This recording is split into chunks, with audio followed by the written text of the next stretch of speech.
In this document, I'm going to build some paragraph styles. But I want this to be a little like book layout. So for the title, The Adventures of Sherlock Holmes, and the by Sir Arthur Conan Doyle, I'm going to take these two and cut them out so they can be used on the cover. So I will double-click to get inside the text box and highlight these two lines and choose Edit, Cut. And since I have an extra line here, I'll press my right delete. Right delete is usually on a full keyboard near the home, page up, and page down keys. In fact, on Windows it's named better. Backspace deletes left, and the delete to the right is on the right of the keyboard with home, page up, and page down. On the Mac they're both called delete, but the delete with all of your regular letters and numbers will go left. The delete with home and page up and page down will delete right. In any case, delete that blank line, and I'm going to drag a none page for the cover in front of A1 until I see a blank line pop up. And if you don't have your Pages panel open, just one click will open Pages. Drag the icon for none down until this thick black line pops up, and let go. The reason I chose none is because I don't want it to have a page number.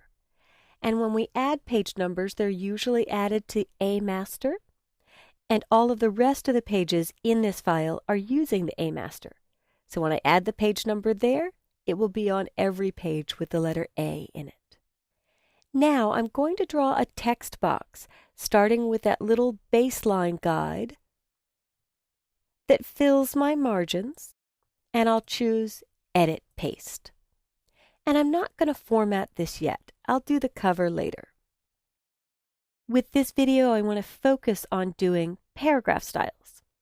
So I've double-clicked on page 2, and I'll click inside my text box, and I'll do a Select All. Edit, Select All. When I build my first paragraph style, I apply a body style to everything. That way, if I get a spec that says, I don't want to use Adobe Garamond Pro anymore, could you please use the font Bernhard Modern if you own it? It's globally editable, so you could change the font everywhere it's used in the body style. So let's do styles. If you are on the Essentials workspace in the workspace switcher at the top right, click there and choose Typography. That's the workspace I'm starting with. In fact, I've already ripped off Character from there because I rarely use it. Paragraph is also redundant, so I'll click the word paragraph, rip it off, and close it. Everything you could do on paragraph, you could do on the paragraph section of the control panel across the top of your screen. Normally you'll be on the character section across the top. But when you use styles, you may not be using this at all. Any change is made in the style so that it updates for the document globally.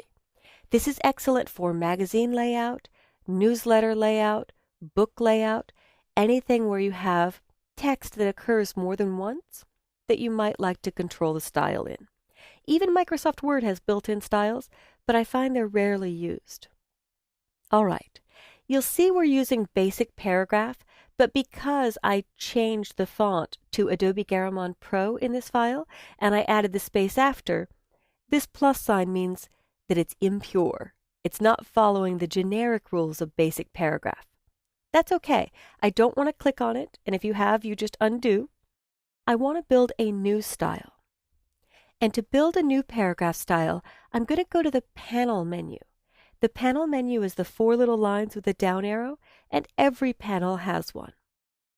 So I'll click once and choose New Paragraph Style. And we'll name this Body. And I'll scoot my window over a bit so I could see it applying to the text in the background. If you click Apply Style to Selection and Preview, you'll see the changes as you make them. So the first thing I'm going to do is click Basic Character Formats, and they've decided to change the font to Adobe Caslon Pro. So I'll click here and go up to the C's. Even though it starts with Adobe for Adobe Caslon Pro, it's in the C section. Adobe is just part of the name, but really Caslon is the font family. When I choose Adobe Caslon Pro, it updated in the background. It's very close to the font I was on, Adobe Garamond Pro. And the size is 12, but I want a hard leading value of 14 point. The 0.4 means it's 20% greater than the type size. So if my size was 10, and you could see that change, the leading would be 12. But at the size 12, 14.4 is 20% greater than 12. But I like a real measurable 14. And that's all I'm going to do for this. I'll click OK, and I'll click once on the first line, Adventure 1. And I will build a second new paragraph style named Heading 1. This time I don't want to base it on body. My headings are going to be very different from the body style, and I'm deviating from the original look of the book and modernizing it a bit. So I will base it on nothing, so it starts fresh. The next style means, is it logical that you would have something always occur after heading 1? And that might be heading 2, but I don't have it yet. So maybe a body would be logical, because sometimes there isn't a heading 1 and a heading 2. There's just heading 1, and when you press Return or Enter, the next paragraph is in the body style. This next style has InDesign automatically switch the style when you press Return or Enter, saving you time if you're typing in the document in InDesign. So in basic character formats, I'm going to choose the font Myriad Pro. You could click here to choose it from the list, but I like to type the first couple letters to get there quickly. I'll make the size 18, and you can click and choose 18, and I'll make the leading 20. That's common that you go 2 points greater than the type size, and 20 isn't in the list, so I did have to type it in. I always do optical kerning. In fact, I made that a preference in the basic paragraph style with no documents open, so every letter space is better. And I think I'll do bold. The last thing I'm going to do is go to character color. And a super secret way to add a color from here is to double click the T. It would be nice if there was a little add color button, but only the power users know that you could double click the T to add a color, and I could mix my favorite shade of green. So I will give it a recipe of 50 cyan and 100 yellow and 30 black. And you could slide these up or down. After I typed each value, I pressed Tab to see it kick in. If I want it a greener green and not so yellow, I could make it 80 and hit Tab, and there's a greener green. And if I wanted a darker black, I could just slide this up. I think I'll go to a darker black.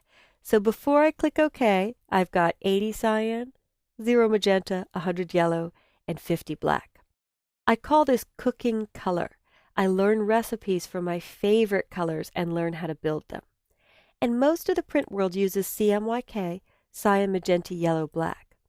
If you're doing web design, you might be using RGB, red, green, and blue. But I'll click OK, and I'll scroll down, and I'll click on that green, and now it's applied to heading 1. You'll notice I didn't even highlight that line. If I click OK again, now I've got everything in body and the first line in the document in heading 1. And that is your introduction to building paragraph styles. In almost every document I create, I have a body and a heading 1, unless I'm doing a single page ad or a poster. That might involve a lot more hand formatting, and I call hand formatting what you would do up in the control panel in the character section or the paragraph section. So see if you could place this text on your own and create the body style and the heading 1 style. Feel free to experiment with the fonts you have loaded on your system until you're happy with the look and feel of your document.